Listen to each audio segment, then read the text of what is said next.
तो पार्ट 13 की शुरुआत वहीं से होती है जहाँ पिछला एपिसोड खत्म हुआ था। वेलान शिंगशिंग को घर छोड़ने जाता है और इधर सू तिंग के साथ होती है। तभी एक छोटी बच्ची तिंग से आकर कहती है कि भैया आप तो बहुत ही हैंडसम है, क्या आप ये फूल लेना पसंद करेंगे। जो सुनकर तिंग सू से कहता है कि देखा इस छोटी बच्ची को भी पता है कि मैं हैंडसम हूँ। तो तिंग बच्ची से कहता है कि क्या आप ये बात इस दीदी को बता सकती हो। बच्ची कहती है इसके लिए आपको फूल खरीदना पड़ेगा। तो तिंग उससे फूल खरीद लेता है। तो वो बच्ची वहाँ से जाने लगती है। तिंग उसे रोकते हुए कहता है कि तुमने दीदी से कहा नहीं कि मैं हैंडसम हूँ। तो वो बच्ची चिल्लाकर कहती है कि भैया आप तो बहुत ही ज्यादा हैंडसम हो। तो तिंग फ्लावर्स सू को दे देता है। फिर दोनों बेंच पर जाकर बैठते हैं, बातें करने लगते हैं। तो दोनों अपने मॉम डैड के बारे में एक दूसरे को बताते हैं। जिसके बाद तिंग तो शिंगशिंग के बारे में बातें शुरू कर देता है। इसी दौरान सू गलती से उसे शिंगशिंग को प्रपोज करने का आइडिया बता देती है। तिंग भी डिसाइड कर लेता है कि वो शिंगशिंग को जाकर प्रपोज करेगा। पर सू को याद आता है कि उसे तो वेलान की सेटिंग करानी थी, इसलिए वो वेलान को अपने साथ कहीं ले जाती है ताकि इसी बहाने वो शिंगशिंग से ना मिल पाए। इधर शिंगशिंग के घर पे मेमे और उसकी मॉम आई थी शिंगशिंग का थैंक यू करने, क्योंकि शिंगशिंग की ट्रेनिंग की वजह से ही मेमे स्कूल चैंपियन बनी। सुनकर शिंगशिंग तो बहुत खुश होती है। तो मेमे अब दोबारा से शिंगशिंग से ट्रेनिंग लेने की जिद कर रही थी और उसकी मॉम भी इसके लिए रिक्वेस्ट करती है। साथ ही में इसके लिए वो शिंगशिंग को पे भी करेगी कहती है। इस वजह से शिंगशिंग तो जल्दी से मान जाती है। जैसे तिंग को एक क्लब लेकर आती है जहाँ दोनों फुल ड्रिंक एंड डांस करते हैं। इधर वेलान कार चलाते हुए शिंगशिंग के बारे में ही सोच रहा था कि तभी उसे शिंगशिंग का वीडियो कॉल आता है जहाँ वो वेलान से मेमे को मिलाती है और फ्लेक्स करते हुए उससे कहती है कि मेरी बेस्ट स्टूडेंट है और इसने अभी स्कूल चैंपियनशिप भी जीता। उसे बताती है कि कल से अब मेमे भी उनके साथ ट्रेनिंग करने आएगी। तो वेलान कल उसे अपने साथ घूमने चलने के लिए कहता है। इस पे शिंगशिंग कहती है कि वो मेमे को तो अकेले नहीं छोड़ सकती, इसलिए वो मेमे को भी उसके साथ लेकर आएगी। तो ये डील फाइनल होता है।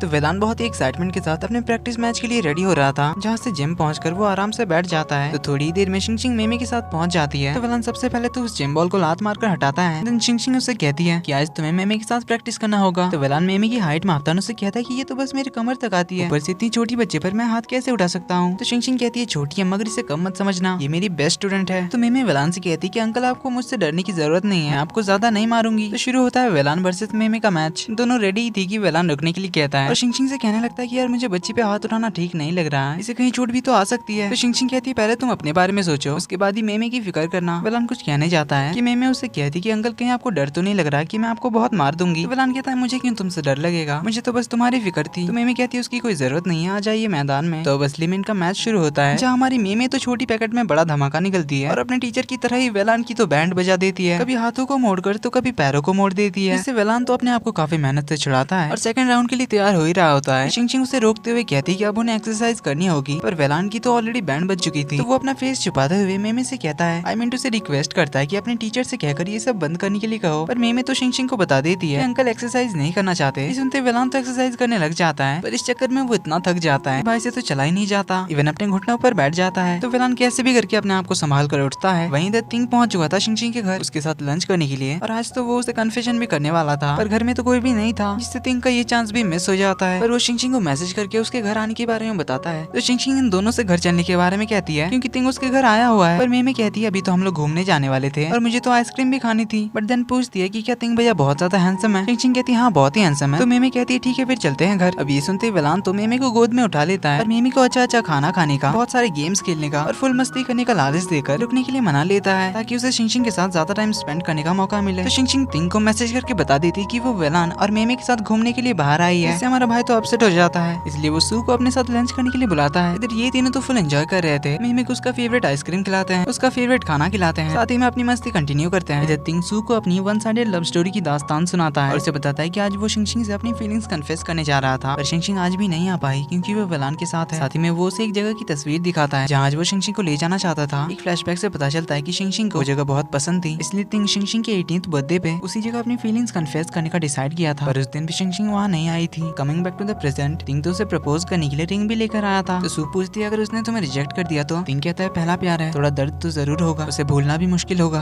पर मैं कोशिश करूंगा अपने आप को संभालने की। तो उसकी बातें सुनकर सू को भी थोड़ा बुरा लगता है। इधर मेमे और शिंगशिंग डॉल निकालने की कोशिश कर रही थी, पर वो दोनों एक भी टॉय नहीं निकाल पाते। तो वेलान शिंगशिंग को हटाकर टॉय निकालने की कोशिश करने लगता है, पर काफी टाइम ट्राई करने के बाद भी उससे भी नहीं निकलता। तो शिंगशिंग उसका मजाक बनाने लग जाती है। सू रेस्टोरेंट से निकलकर तिंग को थोड़ा कंफर्ट करते हुए उसे हग करती है और कार में बैठकर जाने ही लगी थी। तभी तिंग उसे मैसेज करता है और अपने साथ वो फोटो वाली जगह चलने के लिए इनवाइट करता है, जिससे सू तो बहुत खुश हो जाती है। फिर वेलान तो वेंडिंग मशीन में अभी भी लगा हुआ था क्योंकि शिंगशिंग ने उसका मजाक जो उड़ा दिया था, पर फिर भी उससे एक भी टॉय नहीं निकल रहा था। ये देखकर शिंगशिंग और मेमे एक दूसरा टॉय खरीद कर ले आते हैं, जिसे मेमे वेलान को जाकर दिखाती है। इसके बाद वो तीनों अपने डॉल के साथ घूमने लग जाते हैं। इधर तिंग सू को लेकर उस जगह पहुंचता है जहाँ पर एक बड़ा सा पेंट हाउस जैसा होता है। तो इस जगह पर तिंग के बाद से कोई भी नहीं आया है, इसलिए ये जगह जैसे का तैसा था, इसलिए वहाँ बहुत धूल मिट्टी जम गई थी। तो दोनों मिलकर दोबारा से उस पेंट हाउस को ठीक करते हैं। वहाँ की साफ सफाई सारी चीजें अपनी अपनी जगह पर रखने लग जाते हैं। तिंग एक पियानो बजा रहा था तो सू उसके साथ मस्ती करने के लिए पियानो को बंद करने जाती है, जबकि तिंग की उंगली तो पियानो पर ही थी। तो सू उससे मस्ती करने लग जाती है तो तिंग उसे पकड़ने के लिए उसके पीछे भागने लगता है। सू एक अधूरी पेंटिंग को पूरा कर रही थी, तभी लैडर से उसका पैर फिसलता है, वो गिरने वाली होती है। तिंग उसे होल्ड कर लेता है और उसे उठाकर राउंड राउंड घुमाने लग जाता है। जैसे ही दोनों की नजरें मिलती है दोनों शाय फील करते हैं तो तिंग जल्दी से अपना हाथ छोड़ देता है, दोनों अपने अपने रास्ते निकल जाते हैं। मेमे तो वेलान की गोदी में ही सो जाती है तो ये दोनों बातें करने लगते हैं। तभी आसमान में फायरवर्क्स शुरू हो जाती है, इससे माहौल थोड़ा रोमांटिक सा हो जाता है। वेलान तो बस चिंग को ही देखे जा रहा था, तो अब जब मौका और माहौल दोनों ही था तो वेलान चिंग से कन्फेस करने का सोचता है, पर चिंग जैसे ही वेलान को अपनी तरफ देखते हुए देखती है तो उससे पूछती है क्या तुम्हें कुछ कहना है, जिससे वेलान तो फिर से पैनिक कर जाता है। पर इस बार मैं तुम्हें पसंद करता हूँ ये कहने की जगह पर तुम मुझे पसंद करती हो क्या देता है। तो सुनकर चिंग पूछती क्या कहा, तो वेलान वॉशरूम का बहाना करके वहाँ से निकलने का सोचता है। तभी मेमे उठ जाती है क्योंकि वो सोने का नाटक कर रही थी और चिंग को बताती है कि वेलान अंकल ने कहा कि आप इनको पसंद करती हैं, जिससे अब सीन थोड़ा ऑकवर्ड सा हो गया था। इसलिए चिंग वेलान से कहती है तुम्हें तो वॉशरूम जाना था ना, जाओ जाओ। अगर वो मेमे को अपनी गोदी में उठा लेती है और वेलान वहाँ से भाग जाता है। पर वेलान के जाने के बाद मेमे चिंग से कहती है कि मुझे लगता है कि वेलान अंकल आपको पसंद करते हैं, क्योंकि काफी टाइम से उनकी हार्ट बीट बहुत फास्ट चल रही थी और मैं कब से नोटिस कर रही थी कि अंकल तो बस आप ही को देखे जा रहे थे, जैसे मेरे मॉम एंड डैडी एक दूसरे को देखा करते हैं। अभी सुनकर चिंग तो थोड़ी शाय फील करती है और सोचने लग जाती है कि कहीं सच में वेलान उसे पसंद तो नहीं करता। पर इसके बाद तीनों चलते चलते चिंग के घर की ओर जा रहे थे। वहीं वेलान का ड्राइवर पीछे पीछे कार लेकर आ रहा था। चिंग उसे कार से जाने के लिए कहती है, पर वेलान कहता है फिर तो मैं तुम्हारे साथ ज्यादा टाइम स्पेंड नहीं कर पाऊंगा। तो उन दोनों की यही सब बातें सुनते सुनते मेमे उनसे कहती है कि अगर आप दोनों एक दूसरे को पसंद करते हैं फिर शादी क्यों नहीं कर लेते हैं मेरी मॉम एंड डैड की तरह। ये सुनते ही दोनों जल्दी से उसका मुंह बंद करने जाते हैं, पर एक और बार दोनों की आंखों से आंखें मिलती है, जिससे फिर से थोड़ा सा ऑकवर्ड सा सीन बन जाता है। पर फिर दोनों एक दूसरे को देखकर मुस्कुराने लगते हैं। तो इसी तरह चलते चलते वो लोग चिंग के घर तक पहुंच जाते हैं। तो अब चिंग वेलान से जाने के लिए कहती है, पर वेलान कहता है तुम पहले जाओ। तो थोड़ी देर उनका यही चलते रहता है कि तुम पहले जाओ, जो सुनकर सोती हुई मेमे उठ जाती है और चिंग से कहती है कि टीचर अगर आप वेलान अंकल को अकेले जाने नहीं देना चाहते तो उन्हें भी हमारे साथ रहने के लिए बुला लीजिए, फिर हम तीनों साथ में सो जाएंगे जैसे मैं अपने मॉम एंड डैड के साथ सोती हूँ। ये सुनकर चिंग उसे चुप कराने लगती है, पर मेमे तो वेलान से डायरेक्टली पूछ देती है कि अंकल आप मेरे टीचर को पसंद करते हो ना। ये सुनकर चिंग फिर से उसे चुप कराने लगती है और सीन थोड़ा ऑकवर्ड सा हो ही रहा था। चिंग वेलान को जाने के लिए कह देती है ना, अंदर चली जा रही थी तो वेलान चिल्लाकर कहता कि चिंग आई लाइक यू, पर आई लाइक यू वाला लाइन सुनने से पहले ही चिंग के घर का दरवाजा बंद हो चुका था और चिंग को धीरे से ही सही पर सुनाई दिया था, इसलिए वो रुक गई थी, पर सोचने लगी थी कि क्या सच में वेलान ने उसे आई लाइक यू कहा। इधर वेलान भी सोच रहा था कि उसने सुना कि नहीं, कि तभी उसे एलियन का कॉल आता है जो उसे जल्दी से लैब आने के लिए कहता है। तो वेलान निकल जाता है लैब के लिए और उसके जस्ट जाने से पहले चिंग बाहर निकलती है, इस वजह से वो वेलान को नहीं देख पाती। तो वो सोच लेती कि शायद उसने कुछ गलत सुन लिया होगा। और इसी के साथ इस एपिसोड का एंड यहीं पे होता है। तो ये वीडियो अच्छी लगी तो लाइक कर देना, चैनल पे पहली बार आए हो तो subscribe and hit the bell icon. मिलते हैं आपसे अगली वीडियो में, तब तक के लिए take care and bye bye.